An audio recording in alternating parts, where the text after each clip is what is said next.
anything special for Valentine's Day? I know some of you may be making some lovely cards for your mummy or your daddy, or maybe your grandma or grandpa, to show them how much you love them. And maybe some of your mummies or grandmas might be making you a special cupcake, treat or something to tell you how much they love you. Hello everyone, I'm Kathleen Pelly. Welcome to Journey with Story. Today we are airing our episode a day early to coincide with this special day because our story is about two cats who fall in love with each other. But because they both have different owners and live in different houses, they despair of finding a way to be together. Let's see how that works out for them. But before we begin, grown-ups, can you gather round for a moment? You know, one of the many things I love about stories is that they connect us to each other, to other places and to other people, from the past and in the future. And recently, we at Journey with Story got connected to another storytelling podcast called Storypillar. I thought you and your little listeners might enjoy this podcast too. So here's Meg from Storypillar to tell you more, and you can find out all the details in our episode notes too. Hey grown-ups, it's Meg from Storypillar. This is for you. Do you like stories and learning about new places? For this story, we have to travel to Meghalaya. How about being silly? I don't want your butt germs. And when something tough happens, maybe with a friend, could you use some advice? I can do that if I want, because I'm not hurting you. I'm not being mean. Then check out Storypillar, a podcast where we tackle sticky situations, hear stories from all over the world, and pick up tips from you, our listeners. More info at storypillar.com. And as always, a huge thanks to all of you who have been rating, reviewing and sharing this podcast with others. If you've not already done so, please take a moment now to rate and review wherever you listen. Thanks ever so much. Now, let's take a Valentine's Day journey with The Cat's Elopement, a tale from Japan. Oh, in case you don't know the word elopement, it simply means a couple who run off to get married in secret.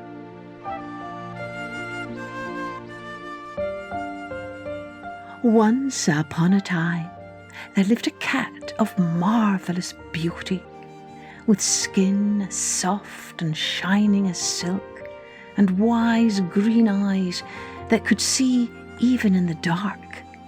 His name was Gon, and he belonged to a music teacher who was so fond and proud of him that he would not have parted with him for anything in the world.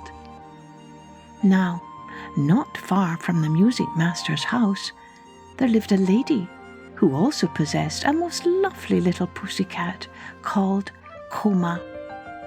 She was such a little dear altogether, and blinked her eyes so daintily, and ate her supper so tidily.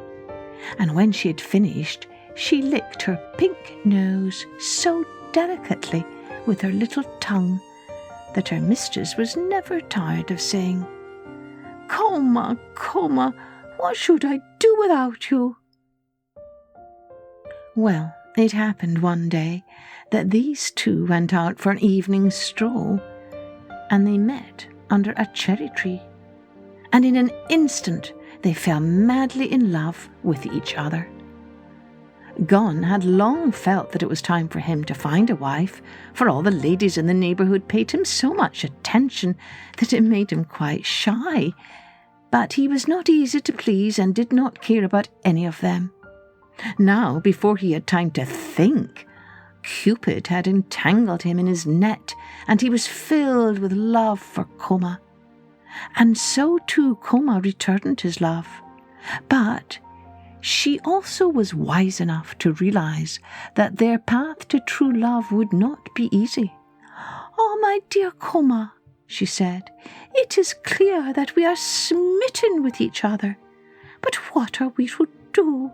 For you live with your master in one house, and I live with my mistress in another, and so how are we ever to be together under one roof?" "Ah, do not worry, my dearest," soothed Gon. "I shall find a way." And so the two of them parted, agreeing to meet up again as soon as they could.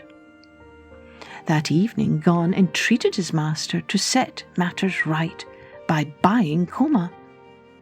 But when Goma's master approached Koma's mistress, she would hear of no such thing. "How dare you to ask me to part with my beloved Koma?" she cried. "Why, if you care so much, then you should give me your beloved gun." Now, of course, the music master was distraught at such a suggestion, and so everything remained as before. Poor Gon and Koma were broken-hearted. But as time passed, they decided it was time to please themselves and seek their fortunes in their own way. So one moonlight night they stole away together, venturing out into the wide, wide world. The next day they marched along together in the bright sunshine, leaving their homes further and further with every step they took. In the evening they were both exhausted from their travels and delighted in finding rest in a nearby park with cool, lush grass and large leafy trees. But suddenly from out of the bushes, racing toward them, came a gigantic dog, baring his teeth and raising his hackles. Koma shrieked and scarpered up a cherry tree. Gon, however, stood his ground boldly and prepared to give battle, for he felt that Koma's eyes were upon him and that he must not run away. From her perch in the tree, Koma knew full well that Gon would not stand a chance against this fierce hound, and she screamed with all her might, hoping that someone would hear and come to help. Luckily, a servant of the princess to whom the park belonged was walking by, and he drove off the dog, and picking up the trembling Gon in his arms, carried him to his mistress. So poor little Koma was left alone, while Gon was taken away against his wishes, but not in the least knowing what else to do. Even the attention paid him by the princess when the servant brought him to her was of no consolation, for all he wished was to be with his beloved Koma. Now, the princess, Gon's new mistress, was so good and kind that everybody loved her, and she would have led a happy life had it not been for a serpent who had fallen in love with her and was constantly annoying her by his presence. Her servants had orders to drive him away as often as he appeared, but as they were careless and the serpent very sly, it sometimes happened that he was able to slip past them and to frighten the princess by appearing before her. One day, she was seated in her room, playing on her favourite musical instrument, when she felt something gliding up her sash, and saw her enemy making his way to kiss her cheek. She shrieked and threw herself backwards, and Gon, who had been curled up on a stool at her feet, understood her terror, and with one bound seized the snake by his neck. He gave him one bite and one shake, and flung him on the ground, where he lay, never to worry the princess any more. Then the princess took Gon in her arms, and praised and caressed him, and from then on saw that he had the nicest bits to eat and the softest mats to lie on, and he would have had nothing in the world to wish for if only he could have seen Koma again. Time passed, and one morning Gon lay before the house door, basking in the sun. He looked lazily at the world stretched out before him, and saw, in the distance, a big ruffian of a cat, teasing and ill-treating quite a little one. He jumped up, full of rage, and chased away the big cat, and then he turned to comfort the little one, when his heart nearly burst with joy to find that it was Coma. At first Coma did not know him again. He had grown so large and stately, but when it dawned upon her who it was, her happiness knew no bounds, and they rubbed their heads and their noses again and again, while their purring might have been heard a mile off. Paw in paw, they appeared before the princess and told her the story of their life and its sorrows. The princess wept to hear about all their trials and tribulations, and she promised there and then that they should never more be parted, but should live with her together to the end of their days. Well, by and by the princess herself got married and brought a prince to dwell in the palace in the park.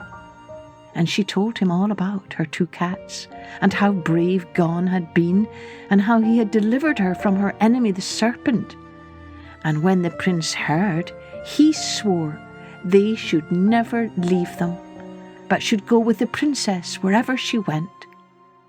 So it all fell out as the princess wished, and Gon and Coma had many children, and so had the princess, and they all played together, and were the best of friends to the very end of their lives.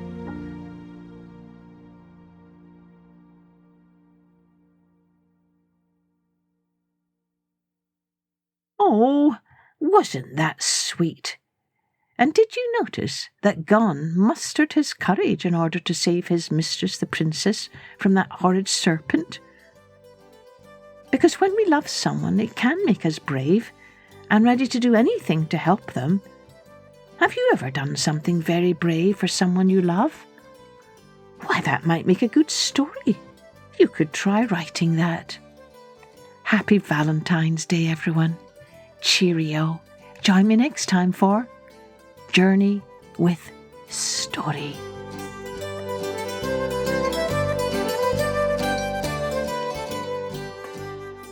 Music and post-production was by Colette Jonas.